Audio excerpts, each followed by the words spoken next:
دو ہاتھ اور ملا لیں. دیکھیں جب پاکستان کے آئی ایم ایف کے درمیان معاملہ نہیں ہو پا رہا تھا جی اور ہمارے وزیر خزانہ اس کو سنبھال نہیں پا رہے تھے بالکل. اسحاق ڈار صاحب، اس وقت انہوں نے ایک بڑی جارحانہ پیش قدمی کی اور خود پہنچے سری لنکا کے صدر کو ساتھ لے کے آئی ایم ایف کی جو پریزیڈنٹ ہے ان سے ملے یا ایم ڈی، اور ان سے پھر مصافحہ کیا اور اس نے پھر ایک بدل دیا معاملہ. آئی ایم ایف اور پاکستان کے درمیان جی جو غلط فہمیاں چھٹ گئیں اور پروگرام پایا تکمیل کو پہنچا، تو انہوں نے کہا کہ اس مسافے نے بڑی خدمت کی پاکستان کی. اب ایک مسافہ جو ہے اب انڈیا ہے، افغانستان ہے، ہمارے ہمسائے ہیں، ایران سے تو ملا لیا، ایران سے تو مسافہ کر لیا، معانقہ کر لیا، بلکہ ایک چھوٹی سی جو رنجش ہوئی تھی اس کا ذکر تک نہیں ہوا کسی نے، اور اس کے صدر آئے اور بغل گیر ہو گئے اور ہم نے ان کا استقبال کیا.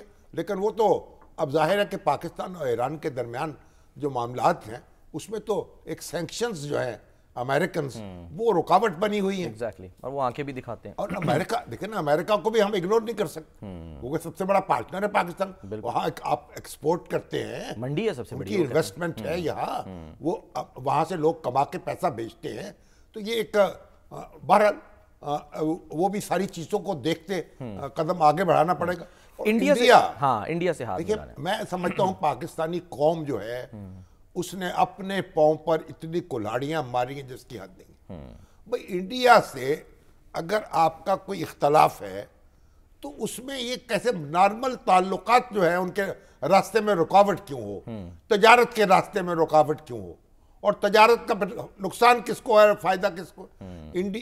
چائنا جو ہے اس کے اور تائیوان کے درمیان تجارت جاری ہے، چائنا کے اور بھارت کے درمیان تجارت جاری ہے، اور ہمیں ایسا پھنسایا اور الجھایا گیا ہے.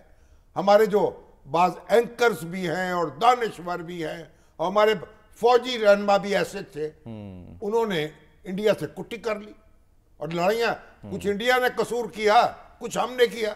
ریسنٹ پاسٹ میں تو ہوتی رہی نا تجارت. دیکھیں قائد اعظم نے ایک بات کہہ دیا، وہ حرف آخر ہے. وہ کیا؟ پاکستان کے اور انڈیا کے درمیان تعلقات وہ ہوں گے جو امریکہ اور کینیڈا کے درمیان ہیں. تو بڑی بات. یہ منزل ہے آپ کی.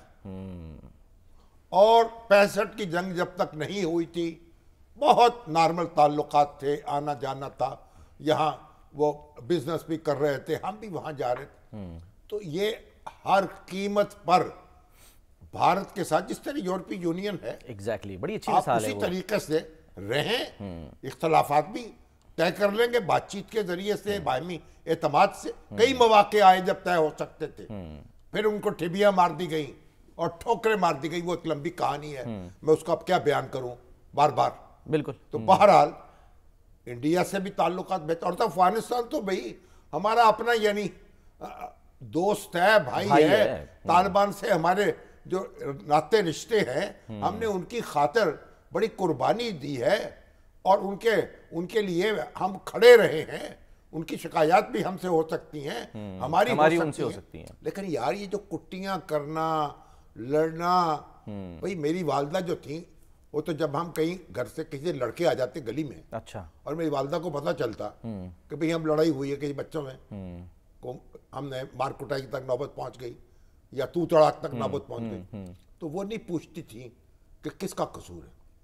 وہ جوتا اتار لیتی تھی اور مرمت کرتی تھی ہماری. اچھا کہ جاؤ بھئی ابھی بات تو سن لے، میرا تو قصور ہی کوئی نہیں.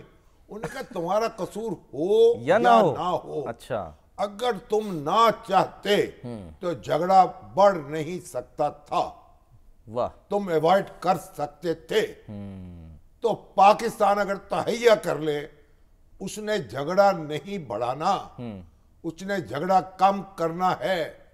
اور ہمیں اپنے اہداف چائنا نے طے کر لیا. بھائی ہم نے کسی سے مزاحمت نہیں کرنی، مخاصمت نہیں کرنی، کسی سے نہیں لڑنا، نہ تائیوان کے لیے لڑنا ہے، نہ ہانگ کانگ کے لیے لڑنا ہے. ایک سپاہی چائنا کا، ایک سپاہی کسی غیر ملکی سرزمین پہ نہیں ہے.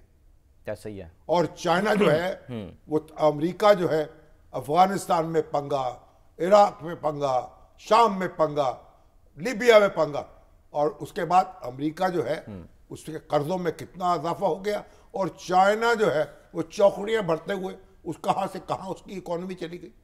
تو بھائی بات یہ ہے کہ ہم اپنے دوستوں کو دیکھتے ہیں